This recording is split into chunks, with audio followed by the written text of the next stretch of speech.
আসলে ভালোই। আর টিচার যারা আছেন স্যার কিংবা ম্যাডাম প্রত্যেকেই খুব বেশি ফ্র্যাঙ্কলি। আমি যখনই আসি, আমি কিংবা আমার হাজবেন্ড যখনই আসেন, মোটামুটি সেফটির বিষয়টা প্রথমে একটু টেনশনে ছিলাম, বাট পরেই দেখা গেল না, ওনারা আসলেই কিন্তু বাচ্চাদের প্রতি অনেক কেয়ারফুল, যাতে বাচ্চারা ক্লাস থেকে বের না হয় বা স্কুল থেকে পারমিশন ছাড়া বের না হয়, এটার জন্য যথেষ্ট ওনারা সচেতন থাকেন। আশা করছি ফিউচারেও এটা থাকবে, কন্টিনিউ থাকবে, এটাই। আরেকটা হচ্ছে বিষয়, স্যার আর ম্যাডাম প্রত্যেকেই খুব ফ্রেন্ডলি স্টুডেন্টের সাথে। আর ক্লাসে যদিও আমি কখনো ঢুকে ক্লাসটা দেখি নাই, একটু আড়ালে দেখেছিলাম অবশ্য কয়েকবার, তার জন্য ক্ষমা চেয়ে নিচ্ছি।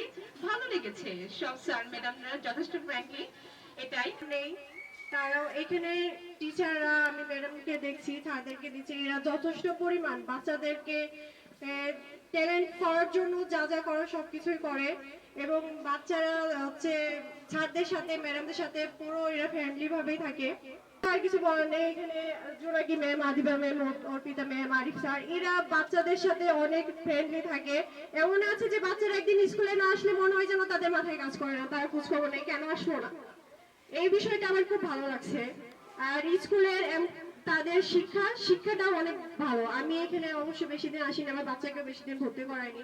আমি প্রথমে স্কুলে যখন বাচ্চাকে ভর্তি করেছি তখন আগে স্কুলের সম্পর্কে শুনছি, শোনার পর তাদের যখন ভালো দিকটা দেখছি তখন আমি স্কুলে ভর্তি করছি। আশা করি আমার বাচ্চাটা স্কুল থেকে অনেক কিছু শিখছে। আমি তার বলি আমার বাচ্চাটা বয়স বেশি না, 4 বছর বয়স। এই বয়সে যে ও যা শিখছে, এই স্কুল থেকে তার শিক্ষা জীবনটা শুরু। এমনকি তার যে শিক্ষাগুলো স্কুল থেকে পাইছে, বাইরে কেউ যদি জিজ্ঞাসা করে সবাই অবাক হয়ে যায় যে তুমি কোন স্কুলে পড়ো।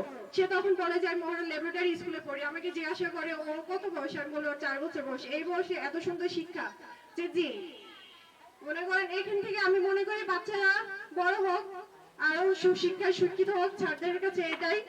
আর ধন্যবাদ, আর কিছু বলার নাই।